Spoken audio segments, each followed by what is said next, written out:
ரூத்தின் புஸ்தகம் நமக்கு எல்லாருக்குமே தெரிஞ்ச புஸ்தகமும் மிகவும் அறிந்திருக்கக்கூடிய ஒரு சரித்திர புஸ்தகம்தான். ஆனாலும் ரூத்தின் புஸ்தகத்தை நம்ம திருப்பி ஒரு விசுவாசிகள் ஒரு மாதத்துக்கு ஒரு முறை நம்ம எப்படி நீதிமொழிகள் அதிகமாக வாசிக்கணுமோ, அதுபோல் சங்கீதங்கள் வாசிக்க வேண்டுமோ, அதுபோல் ரூத்தின் புஸ்தகத்தை நம்ம அதிகமாக அடிக்கடி வாசித்து சிந்திப்பது நமக்கு பிரயோஜனமாக இருக்கும். ஏனென்றால் அது நடைமுறை வாழ்க்கைக்கான நாம் சந்திக்கிற பிரச்சனைகளுக்கு எப்படி நல்ல ஒரு தீர்மானங்கள் எடுத்து நம்ம விசுவாசத்தில் தீர்மானங்களை எடுக்க வேண்டும் என்கிற அநேக காரியங்களை கற்றுத்தரும். மாத்திரமல்ல, நல்லொழுக்கத்தை குறித்த உண்மையாய் ஒழுக்கமாய் வாழுகிற ஒரு கிறிஸ்தவ பண்புகளை, விசுவாசிகளுடைய பண்புகளை குறித்து கூட ரூத் மற்றும் போவாஸ், நவோமி வேண்டத்திலிருந்து அநேக காரியங்களை நாம் நம்முடைய வாழ்க்கைக்கு கற்றுக்கொள்ள முடியும். இன்னைக்கு நாம் சிந்திக்கிற செய்தி, நம்பிக்கையற்றிருக்கிற நிலையில் தேவனை பற்றி விசுவாசம் நமக்கு நம்பிக்கையின் வாசலை திறக்கிறது. நம்பிக்கையற்றிருக்கிற சூழ்நிலையில் தேவனை பற்றி விசுவாசம் நமக்கு நம்பிக்கையின் வாசலை திறக்கக்கூடியதாக இருக்கிறது. Faith in God opens the door of hope. இங்கே நான் பார்க்கும்போது நமக்கு எல்லாருக்குமே தெரிஞ்ச விஷயம்தான். ஆனாலும் நவோமி, எலிமெலேக், நவோமி என்கிற அந்த குடும்பம், அவர்களுக்கு 2 பிள்ளைகள், மக்லோன், கிலியோன். பெத்லெஹேமிலே பஞ்சம் வருகிறது. அவர்கள் இஸ்ரவேல் தேசத்து தேவனால் தேர்ந்தெடுக்கப்பட்ட மக்கள். இந்த சம்பவம் நடந்தது நியாயாதிபதிகளுடைய காலம். நியாயாதிபதிகள் நியாயம் விசாரித்து கர்த்தருடைய ஜனமாகி இஸ்ரவேல் நடத்தி வந்த நாட்களில் நடந்த சம்பவம். நியாயாதிபதிகளுடைய நாட்களில் இஸ்ரவேல் ஜனம் கர்த்தரை விட்டு தூரமாய் போய் விக்கிரக ஆராதனை பண்ணி கர்த்தருக்கு பிரியமில்லாத அநேக காரியங்களை அவர்கள் செய்து வந்தார்கள் என்பதை நாம் வேதத்திலே பார்க்க முடியும். கர்த்தருக்கு விரோதமாக அந்நிய தேவர்களை வழிபட்டு விக்கிரக ஆராதனைகளுக்கு நேராக அநேக வேளைகளில் இஸ்ரவேல் ஜனங்கள் கடந்து சென்றார்கள். அப்போது கர்த்தர் அநேக வேளைகளில் இஸ்ரவேல் ஜனங்களை, தம்முடைய ஜனத்தை பஞ்சத்தினால் அவர்களை தண்டிக்கிறதான காரியத்தை நாம் பழைய ஏற்பாட்டில் அதிகமாக பார்க்க முடியும், குறிப்பாக நியாயாதிபதிகளுடைய காலத்தில். ஸோ அதுபோல் ஒரு சூழ்நிலையில் தான் அங்கே பஞ்சம் வந்த ஒரு காலத்தில் இந்த எலிமெலேக், நவோமி, அவருடைய பிள்ளைகள் 2 பேரும் அந்த பஞ்சத்திலிருந்து தப்பி வைப்பதற்காக மோவாப் தேசத்துக்கு கடந்து செல்லுகிறார்கள். அங்கே மோவாப் தேசம், மோவாப் எப்போதுமே இஸ்ரவேலுக்கு எதிரானவர்கள், இஸ்ரவேலின் தேவனுக்கு எதிராகவர்கள். அவர்களுடைய வாழ்க்கை முறை, அவருடைய தொழுகை, ஆராதனை எல்லாமே தேவனுக்கு பிரியமில்லாத அந்நிய தேவர்களை, விக்கிரகங்களை வழிபட்ட ஜனங்களாக இருந்தார்கள். ஆனால் இந்த நவோமி, எலிமெலேக், நவோமி அவங்க பஞ்சத்திலிருந்து தப்ப வேண்டும், அதற்கு என்ன வழி என்பதைத்தான் பார்த்தாங்களே தவிர, பஞ்சத்திலிருந்து நாம் எப்படி தப்ப வைக்கப்பட வேண்டும் என்பது தேவனுடைய சித்தம் என்பதை அவங்க யோசிக்கல. அதாவது பஞ்சம், அதிலிருந்து தப்பணும், அவ்வளோதான். எப்படி வேணாலும் தப்பலாம், எது வேணாலும் செய்யலாம், நமக்கு மனசுக்கு எது நமக்கு சாதகமாக இருக்குது, எது நமக்கு முன்னால் திறந்திருக்கு, அங்கே போகலாம் அப்படின்னு சொல்லி இந்த எலிமெலேக், நகோமி நினைச்சாங்க. ஆனால் உண்மையிலேயே ஆண்டவரால் தெரிந்தெடுக்கப்பட்ட ஆண்டவருடைய பிள்ளைகள் நெருக்கங்கள் வரும்போது, அல்லது அங்கே பஞ்சம் நம்முடைய வாழ்க்கையில் பொருளாதார நெருக்கடியாக இருக்கலாம், அல்லது குடும்ப பிரச்சனையாக இருக்கலாம், அல்லது நமக்கு வியாதியாக இருக்கலாம், அல்லது எந்த பிரச்சனையாக இருந்தாலும் நமக்கு அதிலேருந்து பிரச்சனையிலிருந்து தப்பித்தா போதும், அது எப்படி வேணாலும் தப்பி வைக்கலாம் என்பது ஆண்டவராய் இயேசு கிறிஸ்துவிலே விசுவாசமாக இருக்கிற விசுவாசிகளுடைய தீர்மானங்களாக இருக்கக்கூடாது. பிரச்சனைகள் எப்படி இருந்தாலும், வேதனை நெருக்கம் எப்படி இருந்தாலும், நான் எனக்கு ஆண்டவருடைய சித்தத்தின்படி கிறிஸ்து இயேசுவிலே அழைக்கப்பட்ட நான், கிறிஸ்து அப்போஸ்தலர்கள் முன்வைத்திருக்கிற தெளிவான ஆண்டுடைய சித்தமான பாதையிலிருந்து விலக மாட்டேன், விசுவாசத்தை சார்ந்த பரிசுத்தமான தேவனுக்கு சித்தமான வாழ்க்கையிலிருந்து விலக மாட்டேன் என்ற ஒரு தீர்மானம் நமக்கு இருக்க வேண்டும். நம்முடைய பிரச்சனைகள் இருந்து கர்த்தர் நமக்கு தீர்வை தர வேண்டுமே தவிர நாம் நம்முடைய சுய மாம்ச எண்ணங்களின் அடிப்படையில் நமக்கு என்கிற தீர்வை தேவனுடைய சித்தத்துக்கு மாறாக தெரிந்து கொள்ளக்கூடாது. அப்படி தெரிந்து கொண்டால் எலிமெலேக் நவோமி அவங்களுடைய பிள்ளைகளுக்கு சம்பவித்த காரியங்கள் இன்னும் அதிக இழப்புகளை நாம் சந்திக்க வேண்டியது இருக்கும். பஞ்சத்திலிருந்து தப்புவிக்க மோவாப்புக்கு போன நவோமி, எலிமெலேக் நவோமியுடைய குடும்பம், அங்கே நாம் பார்க்கும்போது முதலாவது நவோமி புருஷனை இழக்கிறாங்க, அங்கே 2 பிள்ளைகளையும் இழக்கிறாங்க. மோவாப் தேசத்துக்கு போனாங்க, 2 பிள்ளைகளையும் கல்யாணம் பண்ணாங்க. மொத்தம் அவங்க இருந்தது அந்த மோவாப் தேசத்தில் 10 வருஷம். ஆனால் எப்போ அவங்க பிள்ளைகளுக்கு திருமணம் பண்ணாங்க என்கிறதெல்லாம் அந்த தெரியல. ஆனால் இந்த 10 வருஷத்துக்குள்ளாலேயும் எலிமெலேக் இறந்து போகிறாரு, திருமணமான 2 மகன்களை இழந்து போகிறாங்க. அங்கே நவோமி 2 மருமக்கள் விதவைகளாக அனாதிகளாக அங்கே வைக்கப்படுகிறாங்க. ஆண்டவருடைய சித்தம், இஸ்ரவேல் ஜனங்கள் பாவம் செய்யும் போது ஆண்டவர் தண்டிக்கும் போது, அது பஞ்சமாக இருந்தாலும் வியாதியாக இருந்தாலும் எதுவாக இருந்தாலும் மனம் திரும்பி கர்த்தரிடத்தில் திரும்ப வேண்டும் என்பதுதான் தேவனுடைய சித்தம். தங்களுடைய குறைகளை அறிக்கையிட்டு பாவத்திலிருந்து விலகி கர்த்தரிடத்தில் வர வேண்டும் என்பதுதான் தேவனுடைய சித்தம். இஸ்ரவேல் ஜனங்களுடைய வாழ்க்கையில் துன்பங்களை அனுபவிப்பது அவர்கள் கர்த்தருக்கு நேராக திரும்புவதற்கு தான். ஆனால் அதை விட்டு அவங்க பிரச்சனையிலிருந்து தப்பிப்பதற்கு எப்படியானாலும் தப்பித்துக் கொள்ளலாம் என்று சுயமாக மாம்ச சிந்தனையின் அடிப்படையில் தீர்வை தேடும் போது அங்கு பெரிய இழப்பு அவங்களுக்கு வந்தது என்பதை நம்ம பார்க்கிறோம். நாம முதலிருந்து தெளிவாக கற்றுக்கொள்வோம்.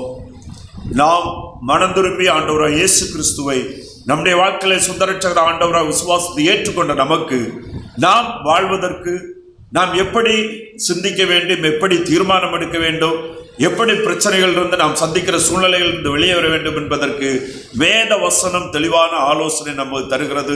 அதற்குள் நின்று தான் நம்ம பிரச்சனைகள் இருந்து தீர்வை நமக்கு கண்டுகொள்ள வேண்டுமே தவிர நம்முடைய சுய விருப்பத்தின்படியும் உலகம் தருகிற ஆலோசனையின்படியும் நாம் தீர்வுகளை எடுத்துக்கொள்ளக்கூடாது என்பதை நாம் இந்த வேத பகுதியிலிருந்து கற்றுக்கொள்ள முடியும். இங்கே நவோமி தன்னுடைய புருஷனையும் பிள்ளைகளையும் இழந்து துக்கத்தோடு இருக்கிற வேளையில அவங்க கேள்விப்படுகிறாங்க. 6வது வசனத்தில், கர்த்தர் தம்முடைய ஜனத்தை சந்தித்து அவர்களுக்கு ஆகாரம் கொடுத்தார் என்று அவள் மோவாப் தேசத்தில் கேள்விப்பட்டு தன் மருமக்களோட கூட மோவாப் தேசத்திற்கு திரும்பி வரும்படி எழுந்து தன் 2 மருமக்களோடும் கூட தனித்திருந்த ஸ்தலத்தை விட்டு புறப்பட்டாள். யூதா தேசத்திற்கு திரும்பி போக அவர்கள் வழி நடக்கையில். ஸோ இங்கே நம்ம பார்க்கும்போது மோவாப் தேசத்தில் இவங்க இப்படி இருக்கிற சூழ்நிலையில் கர்த்தர் தம்முடைய ஜனங்களை சந்தித்து அவர்களுக்கு ஆகாரம் அளினார் என்று அவள் மோவாப் தேசத்திலே கேள்விப்பட்டு கர்த்தர் தம்முடைய ஜனத்தை சந்தித்து, இஸ்ரவேல் ஜனம் கர்த்தரால் தெரிந்தெடுக்கப்பட்ட ஜனம், கர்த்தருக்கென்று வேறு பிரிக்கப்பட்ட ஜனம், கர்த்தருக்கென்று சாட்சியாக இந்த உலகத்தில் வாழும்படி அவருடைய மகிமைக்கு புகழ்ச்சியாக வாழும்படி இந்த உலகத்தில் வைக்கப்பட்டவர்கள். அப்படி இருக்கும்போது அவர்களுடைய வாழ்க்கையில் எந்த நெருக்கங்கள் வந்தாலும் அவர்களை கர்த்தர் அவர்களிருந்து விடுவிப்பார். அழிவதற்கு இஸ்ரவேல் ஜனம் பஞ்சத்தினாலோ நோயினாலோ அல்லது உலக மனிதர்களால் விரோதிகள்னாலோ அழிக்கப்படுவதற்கு ஒரு நாளுமே ஆண்டவர் ஒப்பு கொடுக்கப்பட மாட்டார். முழுவதுமாக சில நெருக்கங்களிலே சிலர் மரணங்கள், சில இழப்புகள் அங்கே நேரிட்டாலும் முழுவதுமாக அழிக்க கர்த்தர் ஒப்பு கொடுக்க ஒரு நாளுமே அனுமதிக்க மாட்டார். பஞ்சம் அனுமதிக்கப்பட்டது, ஆனால் கர்த்தர் அவர்களை சந்தித்து அவர்களுக்கு ஆகாரம் கொடுத்தார். நம்முடைய வாழ்க்கையில் விசுவாசிகளாக நாம் உண்மையாக ஆண்டவருடைய பிள்ளைகளாக இருப்போமே ஆனால் அவர் நம்மை கைவிட மாட்டார். அவர் நம்மை சந்திப்பார். நாம் சந்திக்கிற பிரச்சனைகளிலிருந்து நமக்கு விடுதலையை கர்த்தர் நிச்சயமாக தருவார். நாம் நம்முடைய பிரச்சனைகளில், நம்முடைய நெருக்கங்களில் நோக்கி பார்க்க வேண்டியது உன்னதமான பரலோகத்தின் தேவன். நம்முடைய மீட்பரும் இரட்சகருமாக இருக்கிறவரை நாம் நோக்கி பார்த்து நம்முடைய ஜெபங்கள் நமக்கு பதிலை கொண்டு தரும். அவருடைய சித்தத்தின்படி நடக்கிறவர்களாக இருக்க வேண்டுமே தவிர நம்முடைய சுய எண்ணங்களின் அடிப்படையில் தீர்மானம் ஒரு நாளுமே எடுக்கக்கூடாது. இப்போ நகோமி கேள்விப்பட்ட உடனே அவள் உடனே தன்னுடைய மருமக்களையும் கூப்பிட்டு அந்த யூதா தேசத்துக்கு தன்னுடைய ஜனங்கள் தண்டைக்கு போகும்படியாக புறப்பட்டார்கள். அவங்க நடந்துட்டு இருக்கிறாங்க. அப்படி புறப்பட்ட பின்பு நவோமி விதமாக செய்கிறாங்க. 8வது வசனத்தை ஒரு வாசிப்போம்.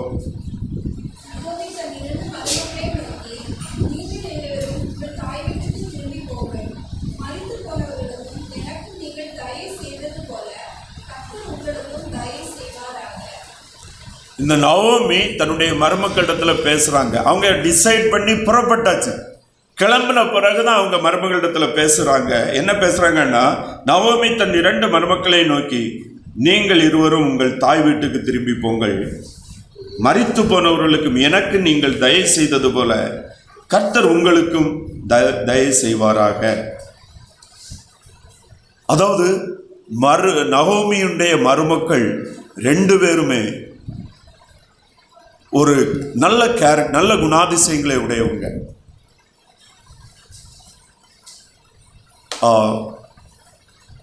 இந்த இடத்துல நவோமியை சொல்றாங்க, நீங்கள் எனக்கும் நீங்கள் தயை செய்தது போல, மரித்து போனவர்களுக்கு எனக்கு நீங்கள் தயை செய்தது போல. அதாவது இந்த நவோமியுடைய மருமக்கள் அவங்களுடைய புருஷன்மாருக்கு அவங்க உயிரோடு இருக்கும்போது மிகவும் தயவோடும் அன்போடும் நடந்து கொண்டவர்கள். அதுபோல மாமியாராகிய நவோமி இடத்திலும் மிகவும் அன்போடும் தயவோடும் நடந்து கொண்டவர்கள். ஆங்கிலத்தில் நம்ம பார்க்கும்போது they dealt kindly என்று நம்ம பார்க்கிறோம். எல்லா காரியத்தையும் ஒரு இரக்கத்தோடு, அன்போடு, தயவோடு அவங்க எல்லா சூழ்நிலையிலும் நடந்து கொண்டவங்க. அப்படி நீங்கள் நவோமி சொல்றாங்க, நீங்கள் எனக்கு தயை செய்தது போல கர்த்தர் உங்களுக்கும் தயை செய்வாராக. நீங்கள் என்ன செய்திருங்க, உங்களுடைய சொந்த அப்பா அம்மாவிடத்துல போயிருங்க, கர்த்தர் உங்களுக்கு தயை செய்வாராக அப்படின்னு சொல்லிட்டு அவங்க இடத்துல சொல்றாங்க. அப்ப இங்க நம்ம பார்க்கும்போது நவோமியுடைய 2 மருமக்களும், ரூத்தா இருந்தாலும் சரி, ஓர்பாலாக இருந்தாலும் சரி, 2 பேருமே நல்லவங்க. உலக பிரகாரமான பார்க்கும்போது அவங்க நல்லவங்க. இன்னும் நம்ம பார்க்கும்போது 9வது வசனத்தை ஒரு வாசிப்போம். உங்கள் இருவருக்கும் வாய்க்கும் புருஷனுடைய வீட்டிலே நீங்கள் சுகமாய் வாழ்ந்திருக்க செய்வாராக என்று சொல்லி அவர்களை முத்தமிட்டாள். அப்பொழுது அவர்கள் சத்தமிட்டு அழுது அவளை பார்த்து, உன்னுடைய ஜனத்தண்டைக்கு உன்னுடன் கூட வருவோம் என்றார்கள். இங்க நம்ம பார்க்கும்போது அந்த நவோமிக்கும் மருமக்களுக்கும் ஒரு நல்ல உறவு, ஒருவருக்கு ஒருவர் நல்ல ஒரு பாண்ட் இருந்ததை நம்ம பார்க்க முடியும். மருமக்களும் உண்மையாகவே நவோமியை விடுறதுக்கு விரும்பல, 2 பேருமே. ஆனால் நவோமியும் உண்மையாக அவங்கள பிரிய விரும்பல. ஏன்னா அவர்களுக்குள்ளால் அப்படிப்பட்ட ஒரு நல்ல உறவோடு அவர்கள் நல்ல ஒரு அன்போடு தான் வாழ்ந்துட்டு இருந்தாங்க என்பதை என்ன செய்ய முடியும்னு சொன்னால் நம்ம இங்கே தெளிவாக பார்க்க முடியும். முதல்ல 2 பேருமே நகோமி நீங்கள் உங்களுடைய பெற்றோட்டத்தில் போங்கன்னு சொல்லும்போது, நாங்கள் 2 பேருமே உம்மோடு கூட வருவோம் அப்படின்னு சொல்லிட்டு தான் சொல்றாங்க. ஆனால் நவோமி அவங்க 2 பேரையும் அவங்கள இன்சிஸ்ட் பண்ணி அவங்க கட்டாயப்படுத்துகிறாங்க. நீங்கள் எங்கிட்ட என்னோடு கூட வருகிறதுனால உங்களுக்கு எந்த பிரயோஜனமும் இல்லை. 11-12 வசனங்கள் வாசிப்போம் ஒருவர். அதற்கு நகோமி, என் மக்களே, நீங்கள் திரும்பி போங்கள், என்னோட ஏன் வருகிறீர்கள்? உங்களுக்கு புருஷராகும்படிக்கு இனிமேல் என் கர்ப்பத்திலே எனக்கு பிள்ளைகள் உண்டாகுமோ? என் மக்களே, திரும்பி போங்கள். நான் வயது சென்றவள், ஒரு புருஷனுடன் வாழ இல்லாதவள் அல்ல. அப்படிப்பட்ட நம்பிக்கை எனக்கு உண்டாயிருந்து நான் இன்று இரவில் ஒரு புருஷனுக்கு வாழ்க்கைப்பட்டு பிழைகளை பெற்றாலும் அவர்கள் பெரியவர்களாக மட்டும் புருஷனுக்கு வாழ்க்கைப்படாதபடிக்கு நீங்கள் பொறுத்திருப்பீர்களோ? அது கூடாது. என் மக்களே, கர்த்தருடைய கை எனக்கு விரோதமாய் இருக்கிறதினால் உங்கள் நிமித்தம் எனக்கு மிகுந்த விசனம் இருக்கிறது என்றாள். இங்க நம்ம பார்க்கும்போது நவோமி ரெண்டு பேர்ட்டையும் மிகவும் அன்போடு டீல் பண்ணுறாங்க. என் மக்களே அப்படின்னு அவங்களோட பேசுகிறாங்க. மாத்திரமல்ல, நவோமிக்கு முன்பாக வைக்கப்பட்டிருக்கிறதான நிர்பந்தமான ஹெல்ப்லெஸ்னஸ், டெஸ்பரேட் கண்டிஷன், அவங்களுக்கு நவோமி அவங்க திருப்பி யூதேய தேசத்து தன்னுடைய ஜனங்களிடத்தில் போவாங்க. திருப்பி போனான்னு டிசைட் பண்ணி கிளம்புறாங்க. ஆனால் அவங்களுடைய பார்வையில் எந்த விதமான ஒரு மேன்மையோ உயர்வோ ஆசீர்வாதமோ அவங்களுடைய கண்களுக்கு படலை. ஆனபடினால அவங்க சொல்றாங்க, திருப்பியும் நீங்க என்னிடத்துல வருகிறதுனால உங்களுக்கு எந்த நன்மையும் கிடைப்பதில்லை. இந்த நாட்களை போல் அந்த காலத்திலும் ஒருவருடைய புருஷன் இறந்த பின்பு அந்த மனைவி அந்த விவாக ஒப்பந்த விடுதலை பெற்று இன்னொருவரை திருமணம் பண்ணி கொள்வதற்கு அவங்க தகுதி உடையவங்கள் தான். அன்றைக்கு மோசேயுடைய பிரமாணத்தின்படி ஒருவருடைய புருஷன் இறந்து போனால் அந்த புருஷனுடைய சகோதரர்கள் உயிரோடு இருக்கும்போது அவங்க திருமணம் பண்ணலாம் அவர்களை. ஆனால் இங்கே பார்க்கும்போது நவோமிக்கு வேற பிள்ளைகள் கிடையாது. இன்னும் அவங்க சொல்றாங்க, இனி எனக்கு எப்படி ஒரு பிள்ளை பிறக்கும்? அப்படியே ஒரு குமாரன் எனக்கு பிறந்தாலும் அவன் வளர்ந்து உங்களுக்கு புருஷனாகுவதிலும் நீங்கள் எப்படி காத்திருக்க முடியும்? ஸோ நீங்கள் என்னிடத்துல வருகிறதுனால உங்களுக்கு எந்த பிரயோஜனமும் இல்லை என்கிறத இந்த நவோமி அவங்களுக்கு தெளிவாக எடுத்து வைக்கிறாங்க. இன்னும் அவங்க சொல்றாங்க 13வது வசனம் கடைசியில், என் மக்களே, கர்த்தருடைய கை எனக்கு விரோதமாய் இருக்கிறதினால். அந்த வார்த்தையை நல்லா கவனிக்கணும். கர்த்தருடைய கை எனக்கு விரோதமாய் இருக்கிறபடினால். பொதுவாக த ஹேண்ட் ஆஃப் காட், கர்த்தருடைய கை என்பது ஆண்டவருடைய வல்லமையை, த பவர் ஆஃப் காடை ரிவீல் பண்ணக்கூடியதாக இருக்கிறது. ஆண்டவர் வல்லமையுடையவர். அவர் தன்னுடைய முழு பலத்தோடும் அவர் எனக்கு விரோதமாக இருக்கிறார் என்று நவோமி சொல்றாங்க அவங்களிடத்துல. கர்த்தருடைய கை எனக்கு விரோதமாக இருக்கிறபடினால் உங்கள் நிமித்தம் எனக்கு மிகுந்த விசனம் இருக்கிறது என்றார். நவோமி ஏன் ஆண்டவருடைய கை எனக்கு விரோதமாக இருக்குன்னு நினைக்கிறாங்க? நவோமி அந்த மோவாப் தேசத்துக்கு, பெத்லெகேமை விட்டு மோவாப் தேசத்துக்கு வந்தது தேவனுக்கு சித்தமில்லாமல் நான் செய்த தவறு, பாவம், கர்த்தருக்கு விரோதமாக நான், கர்த்தருடைய கட்டளைகளுக்கு புறம்பாக நான் மோவாப்புக்கு வந்தேன் என்பதை உணர்ந்திருக்கிறாங்க. நான் ஆண்டவருடைய சமூகத்தை விட்டு, ஆண்டவருடைய சித்தத்தை விட்டு, ஆண்டவருடைய ஜனத்தை விட்டு பிரிந்து வந்தபடியினால தான் எனக்கு இப்படிப்பட்ட இழப்புகளை கர்த்தருடைய வாழ்க்கையில் அனுமதித்தார் என்பதை அவங்க உணர்ந்திருக்கிறாங்க. ஆனபடியினால இன்னும் தன்னுடைய கர்த்தருடைய கரம் தனக்கு விரோதமாகவே இருந்து கொண்டிருக்கிறது என்று அவங்க நினைக்கிறாங்க. அநேக வேளைகளில் நெருக்கங்கள், துன்பங்கள் தொடர்ந்து நம்முடைய வாழ்க்கையில் இருந்து கொண்டிருக்கும் போது நாமும் அப்படி சிந்திப்போம். ஆனால் கர்த்தர் சில துன்பங்களை, சில நெருக்கங்களை அனுமதிக்கிறார். ஆனால் அவர் இரக்கமும் மன உருக்கமும் உள்ள தேவன். அவருடைய கிருபை தலைமுறை தலைமுறையும் மாறாதது. நவோமி சொல்றாங்க, கர்த்தருடைய கை எனக்கு விரோதமாக இருக்கிறது என்று. ஆனால் நவோமியுடைய வாழ்க்கையில கர்த்தருடைய கிருபை அதிகமாக இருந்தது, கர்த்தருடைய இரக்கம் அதிகமாக இருந்தது. நவோமி கர்த்தருடைய கிருபையினாலும் இரக்கத்தினாலும் அவங்க கர்த்தரால் நடத்தப்படுகிறாங்க. ஆனால் நவோமியால் அதை என்ன செய்ய முடியல, உணர முடியல. அவங்க, நான் என் இனத்திற்கு, என் யூதா தேசத்திற்கு, என்னுடைய ஜனங்கள் அண்டைக்கு போறேன், பெத்லெகேமுக்கு போறேன் என்று திரும்புறாங்க. ஆனா இனி என்னுடைய வாழ்க்கையில எந்த மேன்மையும் நன்மையும் ஆண்டுடைய இரக்கத்திற்கு நான் அபாத்திரனாய் இருக்கிறேன் என்று உணர்கிறாங்க.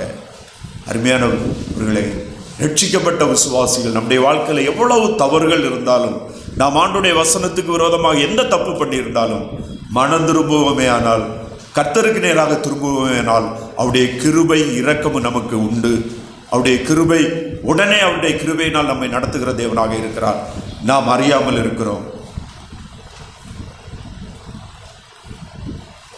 நோமி சொல்றாங்க, கர்த்தருடைய கரம் எனக்கு விரோதமாக இருக்கிறது என்று.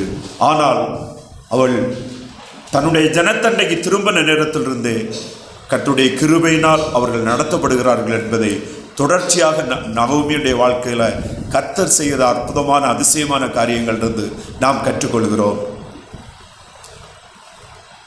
ஆண்டவர் நமக்கு எப்போதுமே நம்முடைய தவறுகளின் அடிப்படையில் தொடர்ச்சியாக ஆண்டவர் நம்ம தண்டிக்கிறவர் அல்ல. தவறுகள், அவிசுவாசம், தேவனை விட்டு தூரம் போகிறதுனால நம்ம இழக்கிறோம். ஆனால் தேவனிடத்தில் திரும்பினோம் என்றால் அவர் தம்முடைய வல்லமையினால் நம்மை தாங்குகிறார், தம்முடைய கிருபையினால் இறங்குகிறார். நகோமி நினைக்கிறது போல கர்த்தருடைய கரம் மனம் திரும்பி அவரிடத்தில் திரும்பி நோக்கிறவர்களுக்கு, அவரை சார்ந்து கொண்டவர்களுக்கு விரோதமானதல்ல, அவருக்கு சமீபமாக இருக்கிறது என்பதை, அவர்களுக்கு சமீபமாக இருக்கிறது என்பதை தான் நாம் புரிந்து கொள்ள வேண்டும். சங்கீதம் 34வது அதிகாரம் 4வது வசனத்தை ஒரு வாசிப்போம்.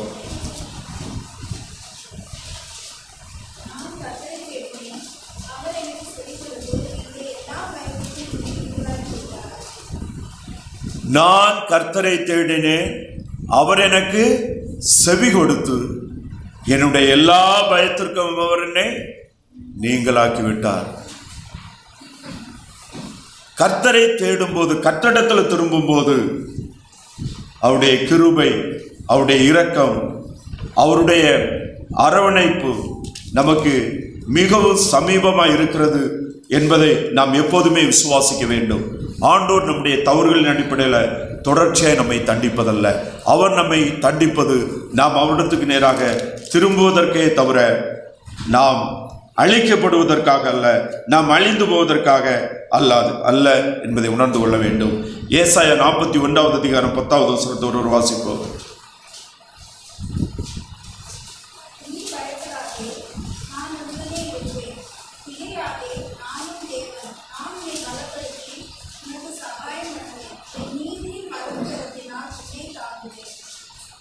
நான் உன்னை பலப்படுத்தி உனக்கு சகாயம் பண்ணுவேன், நீதியின் வலதுகரத்தினால் உன்னை தாங்குவேன் என்று சொல்லுகிறத நம்ம பார்க்கிறோம்.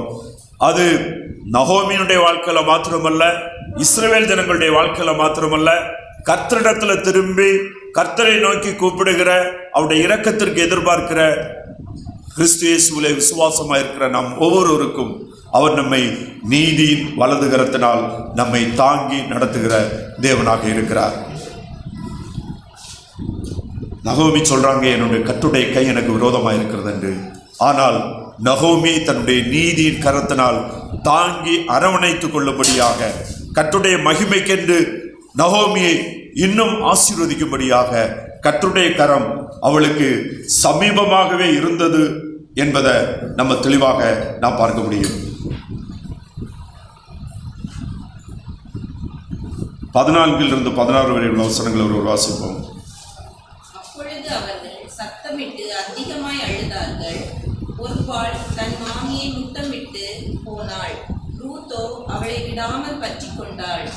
அப்பொழுது அவள், இதோ உன் சகோதரி தன் ஜனங்களிடத்திற்கும் தன் தேவர்களிடத்திற்கும் திரும்பி போய்விட்டாளே, நீயும் உன் சகோதரியின் பிறகே திரும்பி போ என்றாள். அதற்கு ரூத், நான் உம்மை பின்பற்றாமல் உம்மை விட்டு திரும்பி போவதை குறித்து என்னோட பேச வேண்டாம். நீர் போகும் இடத்திற்கு நானும் வருவேன், நீர் தங்கும் இடத்திலே நானும் தங்குவேன். உம்முடைய ஜனம் என்னுடைய ஜனம், உம்முடைய தேவன் என்னுடைய தேவன். இங்க நம்ம பார்க்கும்போது இதை கேட்ட உடனே இங்க நம்ம அந்த அவளுடைய மருமகள் ஓர்பாள் தன் மாமியை முத்தமிட்டு போனாள். ரூத்தோ அவளை விடாமல் பற்றி கொண்டாள் என்று பார்க்கிறோம். ஒரு மருமகள் ஓர்பாள் நவோமியை முத்தம் செய்துட்டு போயிட்டாங்க. ஆனால் நவோமி என்ன செய்கிறாங்க பார்க்கும்போது ரூத்தை பார்த்து சொல்கிறாங்க, இதோ உன் சகோதரி தன் ஜனத்திற்கும் தன் தேவனிடத்திற்கு திரும்பி போய்விட்டாளே, நீயும் உன் சகோதரியின் பிறகே திரும்பி போ என்றார்கள். பொதுவாகவே நம்ம பார்க்கும்போது பொதுவான இடத்துல ஒருவர் ஒரு தீர்மானம் எடுக்கும்போது மற்றவங்க அதை சேர்ந்து போகிறது தான் வழக்கமாக இருக்கும். இன்னும் ரூத் நவோமியினால தொடர்ந்து இன்சிஸ்ட் பண்ணி அழுத்தமாக சொல்கிறாங்க, நவோமி நீ உன் தினத்திடத்தில் போயிரு, நீ சேர்ந்து போயிருன்னு சொல்கிறாங்க. இப்போ அவளுடைய சகோதரி ஓர்பாள் நான் போகிறேன்னு சொல்லி கிளம்புறாங்க. அப்போ நவோமி திருப்பி ரூத்திடத்தில் சொல்கிறாங்க, நீயும் கிளம்பி போயிரு அப்படின்னு சொல்லிட்டு. ஸோ அவங்க போவதற்கு நவோமி போவதற்கான இன்ஃப்ளூயன்ஸ் அதில் எவ்வளோ அதிகமாக இருக்குது அப்படின்னு நம்ம பார்க்க வேண்டும். இப்போ நவோமியோட சொல்லலாம், நான் உங்கள் கூட வரணுன்னு தான் எனக்கு ஆசை. இப்போ என்னுடைய சகோதரி போகிறா, இனி நானும் தனிமையாக அவங்க கூட எதுக்கு வர்றதுக்கு நான் உங்களுக்கு ஒரு எக்ஸ்கியூஸ் கூட தான் திருப்பி தன்னுடைய இனத்திடத்திற்கு போவதற்கு ஒரு காரணத்தை கூட அவங்க சொல்ல முடியும்.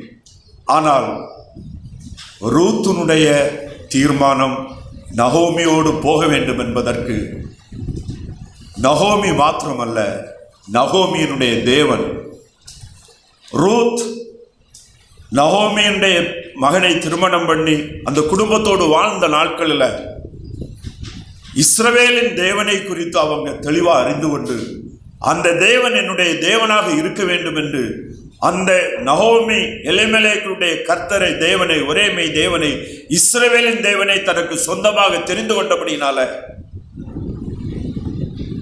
அவங்க உள்ளம் கர்த்தருக்குள் திடப்பட்டிருந்தபடினால கர்த்தரை சார்ந்த நான் தேவனுடைய ஜனங்களோடு நானும் வாழ வேண்டும், அந்த தேவனை ஆராதித்து வாழ வேண்டும் என்ற அந்த விருப்பத்தின்படியான தீர்மானம் ரூத்துக்கு இருந்தபடினால சூழ்நிலையோ உலகமோ மற்றவர்கள் எடுக்கிற தீர்மானமோ அவளுடைய தீர்மானத்தில் எந்த தாக்கத்தை உண்டு பண்ணல. விசுவாசம் கர்த்தரில் அவருடைய வார்த்தையை சார்ந்து தனிப்பட்ட முறையில் உறுதியாக இருக்கும்போது நம்மோடு இருக்கிற சூழ்நிலையில் வருகிற மாற்றங்கள் நம்மிடத்தில் தாக்கத்தை ஏற்படுத்தா, நம்முடைய விசுவாசத்தை குலைத்து விடாது, தகர்த்து விடாது. நம்முடைய விசுவாசம் கிறிஸ்து இயேசுவில் அவருடைய வார்த்தையிலும் அப்போஸ்தலருடைய வசனங்களை சார்ந்து இருக்க வேண்டுமே தவிர வேற எதையுமே சார்ந்து இருக்கக்கூடாது. அப்கோர்ஸ் நம்முடைய விசுவாசத்திற்கு என்கரேஜ்மெண்ட், நம்முடைய ஐக்கியம், கூட இருக்கிறவங்க, குடும்பம், நம்முடைய ஆவிக்குரிய உறவுகள், நண்பர்கள் எல்லாருமே நம்முடைய விசுவாசத்திற்கு நம்மோடு கூட ஒரு துணையாக இருக்கிறார்கள். ஆனால் இருந்தாலும் நம்முடைய சார்பு நாம் பற்றி கொண்டிருப்பது கர்த்தரை, அவருடைய வார்த்தையில தனிப்பட்ட முறையில் உறுதியாக இருக்க வேண்டும். ரூத்தை போல இருக்க வேண்டும்.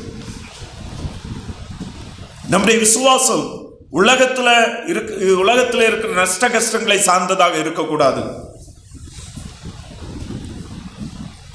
நஷ்ட லாபத்தை சார்ந்து நம்முடைய விசுவாசம் தீர்மானிக்கப்படுவோமே ஆனால் ரூத் நிச்சயமாக நகோமியை பின்பற்றி இருக்க முடியாது. ஏனென்றால் நகோமியும் தெளிவாக சொல்கிறாங்க, நீ என் பின்னால் வாரதுனால உனக்கு எதுவுமே நடக்க போகிறதில்லை, எந்த நன்மையும் கிடைக்க போகிறதில்லைன்னு சொல்கிறாங்க.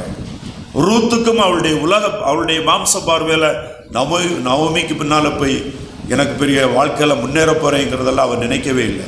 ஆனால் இஸ்ரவேலின் தேவன், நகோமி ஆராதிக்கிற தேவன், இஸ்ரவேல் ஜனங்களை சந்தித்து அவர்களுக்கு ஆகாரம் கொடுத்த தேவன், வானத்தையும் பூமியையும் படைத்த ஒரே மெய் தேவன், சிருஷ்டி கர்த்தர் என்பதை அவள் அறிந்து கொண்டு அந்த விசுவாசம் அவளுக்கு இருந்தபடினால நீங்க பார்த்தீங்கன்னு சொன்னா அதற்கு ரூத் என்று இந்த 16வது வசனத்திலிருந்து 17வது வசனம் வரையிலும் ஒரு பாடலாக ஒரு பாட்டை பாடுறாங்க. இந்த பகுதி ஒரு பாடலாக சித்தரிக்கப்பட்டிருக்கிறது. கடந்த சில வாரங்களுக்கு முன்பாக சிஸ்டர் மலர் நம்ம சபையில் ஷேர் பண்ணும்போது சொன்னாங்க, அந்த அரக்கு பகுதியில் இருக்கிற மக்கள் எல்லாவற்றையும் பாடலாக தான் கற்றுக்கொள்வாங்க. நாங்கள் வசனங்களை அவங்களுக்கு என்ன செய்வோம், பாடலாக சொல்லிக் கொடுப்போம் அப்படின்னு சொன்னாங்க. அதை நினைக்கும் போது இந்த ரூத்தினுடைய புஸ்தகம் சில ஆங்கில பைபிளில் இதை பாடல் வரியாக பிரித்து கொடுக்கப்பட்டிருக்கிறது. ஸோ அவங்களுடைய உள்ளத்திலிருந்து சில பதில்களை அவங்க சொல்லும்போது ஒரு சின்ன பாடலாக ரூத் பாடின பாட்டு தான் இது. அவங்க சொல்றாங்க, அதற்கு ரூத், நான் உம்மை பின்பற்றாமல் உம்மை விட்டு திரும்பி போவதை குறித்து என்னோட பேச வேண்டாம். நீ போகும் இடத்திற்கு நானும் வருவேன், நீ தங்கும் இடத்திலே நானும் தங்குவேன். உம்முடைய ஜனம் என்னுடைய ஜனம், உம்முடைய தேவன் என்னுடைய தேவன். நீர் மரணமடையும் இடத்தில் நானும் மரணமடைந்து அங்கே அடக்கம் பண்ணப்படுவேன். மரணமே அல்லாமல் வேறொன்று உம்மை விட்டு என்னை பிரித்தால் கர்த்தர் அதற்கு சரியாகவும் அதற்கு அதிகமாகவும் எனக்கு செய்ய கடவர் என்றார். இந்த இடத்துல பார்த்தீங்கன்னா ரூத் நகோமியின் தேவனிடத்தில், இஸ்ரவேல் தேவனிடத்தில் இருந்த பற்றுதல், விசுவாசம், அந்த நிலைப்பாடு, உறுதிப்பாடு, அது உலகத்தை சார்ந்தல்ல, உலகத்துல மேன்மையை சார்ந்தல்ல, உலகத்துல எனக்கு அந்த நன்மை கிடைக்கும் என்பதல்ல. அவர் மெய்யான தேவன், நான் அவரை பின்பற்றுவேன், அவர் எனக்கு வேணும். விசுவாச வாழ்க்கை, நம்முடைய தனிப்பட்ட விசுவாசம் இப்படிதான் இருக்க வேண்டும். உலகத்தில் நடக்கிற சூழலை எதை சார்ந்து நம்முடைய விசுவாசம் இருந்தாலும் நாம் நிலைத்து நிற்க முடியாது. நம்முடைய விசுவாசம் ரூத்தினுடைய விசுவாசத்தை போல இருக்க வேண்டும். மிக தெளிவாக சொல்றாங்க, உம்முடைய தேவன் என்னுடைய தேவன். அது மாத்திரமல்ல, இஸ்ரவேலின் தேவன் நியாயம் விசாரிக்கிறவர். அதான் கடைசியில் சொல்றாங்க, மரணமே இல்லாமல் வேறொன்று உம்மை விட்டு என்னை பிரித்தால் கர்த்தர் அதற்கு சரியாகவும் அதற்கு அதிகமாகவும் எனக்கு செய்வார் என்றார். கர்த்தர் பேரில் ஆணையிட்டு கர்த்தரை முன்வைத்து தன்னுடைய தீர்மானத்தை அங்க நவோமிக்கு முன்பாக ஒரு பாடலாக பாடி அதை உறுதியாக வெளிப்படுத்துகிறதான காரியத்தை நம்ம இங்க பார்க்க முடியும். அடிப்படையான விசுவாசம், தெளிவான விசுவாசம், கிறிஸ்து இயேசுவின் மேல மனம் திரும்பி நாம் வேத வசனத்தின் மூலமாக பரிசுத்த ஆவியின் உணர்த்தினால் நான் மறுபடியும் பிறந்திருப்போமே, ஆனால் அந்த வேத வசனத்தை சார்ந்த நம்முடைய விசுவாச வாழ்க்கையை கட்டி எழுப்புவோமே, ஆனால் அந்த கர்த்தரை விட்டு, அந்த தேவனை விட்டு, கிறிஸ்து இயேசுவில் இருக்கிற நம்முடைய விசுவாசத்தை விட்டு நம்ம எதுவுமே பிரிக்க முடியாது. ஏனென்றால் அது நம்முடைய ஆவிக்குரிய கண் திறக்கப்பட்டு பரலோகத்தினுடைய மகிமையை நாம் கண்டு பரலோகத்தின் நிச்சயத்தோடு கிறிஸ்துவை இந்த உலகத்தில் பின்பற்றி வாழுகிறவர்கள் இந்த உலகத்தில் இருக்கிற எந்த காரியத்தையும் பார்த்து தடுமாற முடியாது, தடுமாற மாட்டாங்க.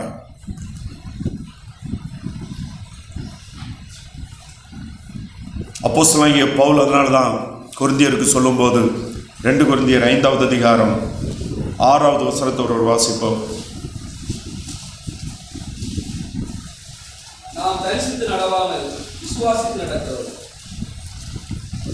நாம் தரிசித்து நடவாமல் விசுவாசித்து நடக்கிறோம். தரிசித்து நடப்பது என்பது நம்முடைய அறிவுக்கு உட்பட்ட, நம்முடைய பார்வைக்கு உட்பட்ட உலகத்தில் நாம் அறிந்திருக்கிறவைகள், நமக்கு சாதகமாக இருக்கிறவைகள், இவைகள் நடக்கும் என்று நம்முடைய அறிவு சொல்லுகிற காரியங்கள், நம்முடைய கண் காண்கிற இடம். நகோமிக்கு அவளுடைய பார்வைக்கு உட்பட்டு, அறிவுக்கு உட்பட்டு, அவளுடைய தகுதிக்கு உட்பட்டு எந்த நன்மையும் இல்லை. அதைத்தான் அவங்க தெளிவாக ரூத்து தன்னுடைய 2 மருமகளிடத்திலும் சொல்றாங்க. நகோமிக்கு விசுவாசம் இருந்தது.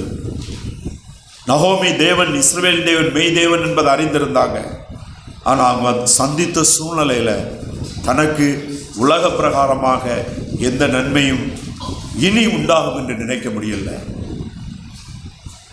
ரூத் ஆண்டவர் மேல விசுவாசம் வைத்தாங்க. இஸ்ரவேல் தேவனை தன் தேவனாக தெரிந்து கொண்டாங்க. அவங்களும் உலகத்துல எனக்கு மேன்மை கிடைக்கும், எனக்கு மீண்டும் ஒரு வாழ்வு உண்டாகும், நான் ஆசீர்வாதமாக இருப்பேன் என்கிற பார்வையோடு ரூத்தை பின்பற்றல, நகோமியை பின்பற்ற விரும்பல. அந்த தேவனும் அந்த ஜனங்களும் எனக்கு வேண்டும். மோவாபியர்கள் வழிபடுகிறதான விக்கிரகங்களையும் உயிரற்ற தேவர்களையும் எனக்கு இனி வேண்டாம், நான் அவர்களை நான் ஆராதிக்கவும் மாட்டேன், தொழுது கொள்ளவும் மாட்டேன். இஸ்ரவேலின் தேவனை என் தேவனாக எனக்கு தெரிந்து கொண்டிருக்கிறேன், அந்த ஜனங்கள் எனக்கு வேண்டும் என்ற அந்த விசுவாசத்தோடு உலகத்தில் எதையும் எதிர்பாராதபடி கர்த்தரை பின்பற்ற உறுதியான தீர்மானம் எடுத்துக்கொண்ட ரூத் எவ்வளவு அதிகமாக கர்த்தரால் ஆசீர்வதிக்கப்பட்டார் என்பதை நம்ம வேதத்தில் காண முடியும். பழைய ஏற்பாட்டில் மொத்தம் 39 புஸ்தகங்கள்ல எத்தனை புஸ்தகங்கள் ஒரு மனிதர்களுடைய பெயர்களால் எழுதப்பட்டிருக்கிறது? எத்தனை புஸ்தகங்கள்?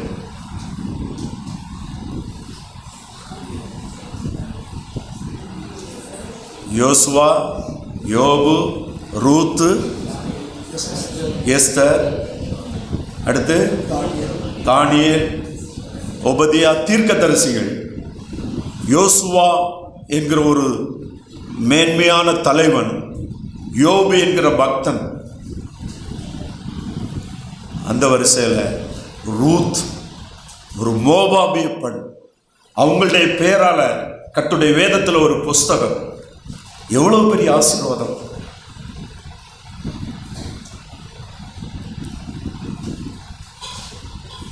எவ்வளவு பெரிய பாக்கியம்! அதை அவங்க எதிர்பார்க்கல. அவங்க என்ன செய்யறாங்கன்னா, நான் உன் பின்னால வந்து உன்னுடைய ஜனத்தோடு உன்னுடைய தேவனையே என் தேவனாக ஆராதித்து நான் உன்னுடைய ஜனத்தோடு மறிக்க வேண்டும், அது எனக்கு போதும்.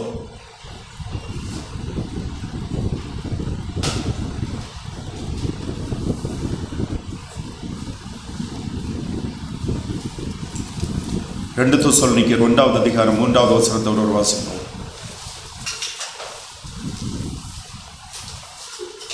சகோதரரே, நாங்கள் எப்பொழுதும் உங்களுக்காக தேவனை ஸ்தோத்திரிக்கிற கடனாளிகளாக இருக்கிறோம்.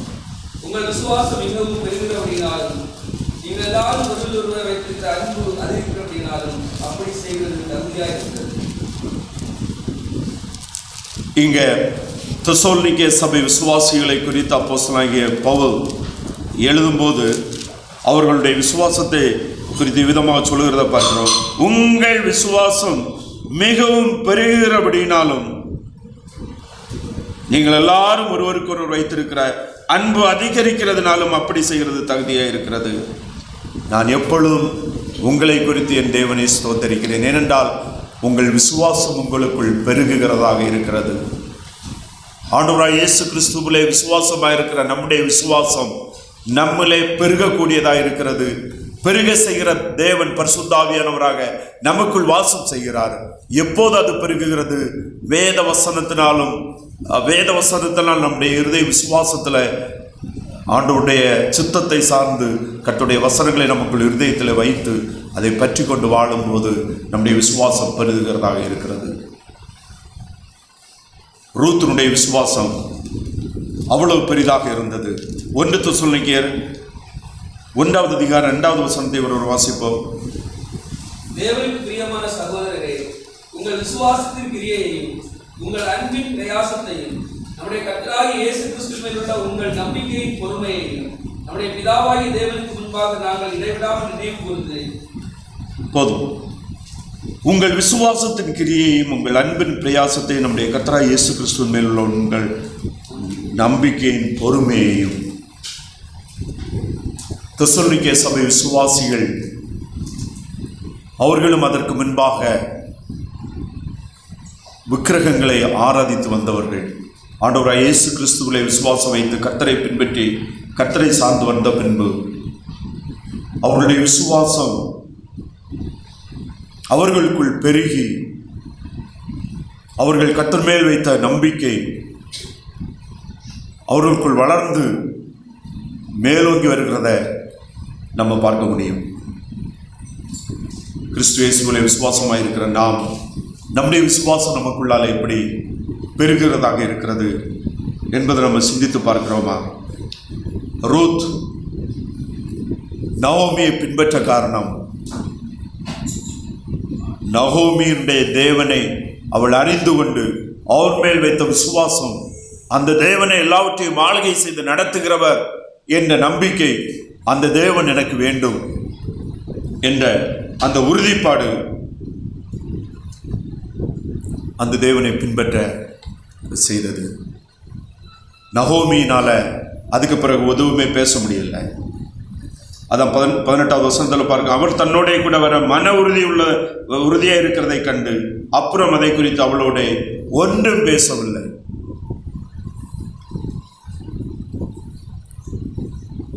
நகோமி தடுத்தாங்க, ஆனால் ரூத்துடைய விசுவாசம் தடைபடவில்லை. ஓர்பாள் பிரிந்து போனாங்க, தன்னுடைய சகோதரி பிரிந்து போனாங்க, அந்த இன்ஃப்ளூயன்ஸ் அவளை தடை பண்ணல. உலக பிரகாரமாக அவளுக்கு மேன்மையானது ஒன்று அவளுக்கு முன்பாக வைக்கப்படவில்லை, அவளுடைய பார்வைக்கு தெரியவில்லை. ஆனாலும் அவளுடைய விசுவாசத்தின் தீர்மானத்தை, கர்த்தரை சார்ந்து அவள் எடுத்த தீர்மானத்தை, அவள் நகோமியை பின்பற்றி சொல்வதை எதுவுமே தடை பண்ணல. இன்றைக்கு நாமும் நகோமி ரூத்தை போல கர்த்தரை மாத்திரம் பார்த்து, கர்த்தருடைய வார்த்தைகளை பார்த்து, அதன் மேல் முழு விசுவாசம் வைத்து நாம் தீர்மானம் எடுத்து தனிப்பட்ட முறையில் மற்றவருடைய எந்த தாக்கமும், மற்றவருடைய எந்த இன்ஃப்ளூயன்ஸுக்கு இடம் கொடுக்காதபடி வேத வசனத்தின்படி கர்த்தர் மேல உறுதியான விசுவாசம் வைத்து நாம் அதில் தெளிந்த புத்தி உள்ளவர்களாக கர்த்தருடைய நடத்துதல்படி நான் நடப்போமே, ஆனால் நம்முடைய விசுவாச வாழ்க்கையை கர்த்தருக்கென்று நாம் எடுக்கிற தீர்மானங்களின்படி வாழ்வதற்கு யாருமே நம்மை தடை பண்ண முடியாது. அதற்கு தடை போடுவதற்கு யாராலும் முடியாது. ஏனென்றால் அந்த வாழ்க்கை பரிசுத்த ஆவியினால் நடத்தப்பட்டு, பரிசுத்த ஆவியின் உணர்வினாலும் நடத்துதனாலும் அவர் கொடுக்க வெளிச்சத்தை சார்ந்ததாக இருக்கும். இஸ்ரவேலின் தேவனே மெய் தேவன், அவரை பின்பற்றுகிறதுனால் எனக்கு நன்மை உண்டு, அந்த நன்மை இல்லாமல் இருந்தாலும் நான் அவரையே பின்பற்றுவேன், அவர் எனக்கு போதும் என்று பின்பற்றின ரூத் ஒரு ஆசீர்வாதமான ஒரு வாழ்க்கை, ஒரு உலகத்திலும் மிகுந்த செல்வந்தனான ஒரு வாழ்க்கை, மிகவும் மேன்மையான ஒரு வாழ்க்கை, ஒரு ஆறுதலான சமாதானமான அரவணைப்பான ஒரு வாழ்க்கை அவளுக்கு என்று இருந்தது. எல்லாவற்றுக்கும் மேலாக ஆண்டவராய் இயேசு கிறிஸ்துவனுடைய ஜீனியாலஜி வம்சவழியிலே ரூத் வருகிறத நம்ம பார்க்கிறோம். அப்படிப்பட்ட மேன்மையான பாக்கியத்துக்கு நேராக இந்த ரூத் கர்த்தரால் முன்னறிந்து தெரிந்தெடுக்கப்பட்டவர்களாக இருந்தார்கள் என்பதை நாம் பார்க்கிறோம். ஆனால் அன்றைக்கு அவங்க வாழ்ந்த நாட்களில் அவளாலேயோ அவங்களோட கூட இருந்ததாலோ யாராலேயும் பார்க்க முடியல.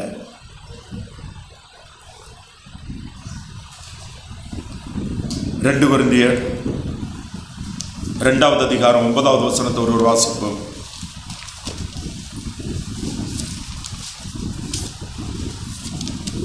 உங்கள் மன விருப்பத்தை அறிவிக்கிறேன், அவையாளுள்ளவர்கள் 1 வருஷமாக ஆயத்தமாக இருக்கிறார்கள் என்று நான் மற்றொருவர்களை சொல்லி உங்களை புகழ்ந்தேன்.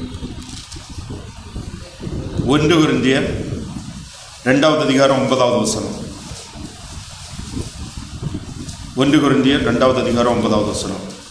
எழுதியிருக்கிறபடி தேவன் தம்மில் அன்பு கூறுவதற்கு ஆயத்தம் பண்ணினவைகளை கண் காணவும் இல்லை, காது கேட்கவும் இல்லை, அவைகள் மனுஷனுடைய இதயத்தில் தோன்றவும் இல்லை. எவ்வளவு தெளிவான ஒரு ஆண்டவருடைய நடத்துதல். அப்போஸ்தலனாகிய பவுல் கொரிந்து சபைக்கு எழுதும்போது தேவன் தம்மில் அன்புகிறவர்களுக்கு ஆயத்தம் பண்ணி இருக்கிறவைகளை கண் காணவும் இல்லை, காது கேட்கவும் இல்லை, அவைகள் மனுஷனுடைய இதயத்தில் தோன்றவும் இல்லை என்று சொல்லுகிறது. அதற்கு எத்தனையோ ஆண்டுகளுக்கு முன்பு ரூத் அந்த கர்த்தர் மேல், அந்த தேவன் மேல விசுவாசம் வைத்து மனுஷனால் காண முடியாததை, மனுஷனுடைய சிந்தனையில் எட்டாத அளவுக்கு மேலான ஆசீர்வாதத்தை, ஒரு மிகுந்த ஒரு ஆசீர்வதிக்கப்பட்ட ஒரு நபராக ரூத் தேவனால் முன்னறிந்து தெரிந்தெடுக்கப்பட்டிருக்கிறத நம்ம பார்க்கிறோம். ஆனால் அதற்கு நேராக வழிநடத்தினது அவளுடைய அந்த எளிமையான விசுவாசமும் உறுதியான நிலைப்பாடும் மிகவும் தெளிவாக அங்க சொல்லுகிறது நம்ம பார்க்கிறோம். நகோமி இடத்துல, நோ, நான் உம்மை விட்டு பிரிவதை குறித்து நீ சிந்திக்க வேண்டாம், யோசிக்கவே வேண்டாம். உன் ஜனம் என் ஜனம், உன் தேவன் உம்முடைய தேவன் என்னுடைய தேவன்.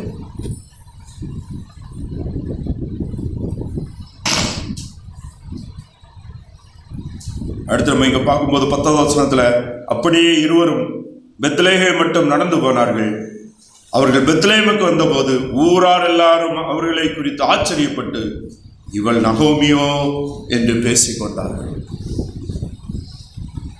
மனுஷனுடைய பார்வையில நகோமி அந்த அளவுக்கு எல்லாவற்றையும் இழந்து மிகவும் ஒரு சாதாரண நபராக, அவருடைய பார்வையில அற்பமாய் பார்க்கக்கூடியவர்களாக இருந்தார்கள். ஆனால் நகோமி அவருடைய வாழ்க்கையில மிகுந்த மகிழ்ச்சியும் மிகுந்த சந்தோஷத்துக்கு நேராக கர்த்தர் அவர்களை நடத்தினதை நம்ம 4வது அதிகாரத்தில் நம்ம தெளிவாக வாசிக்க முடியும்.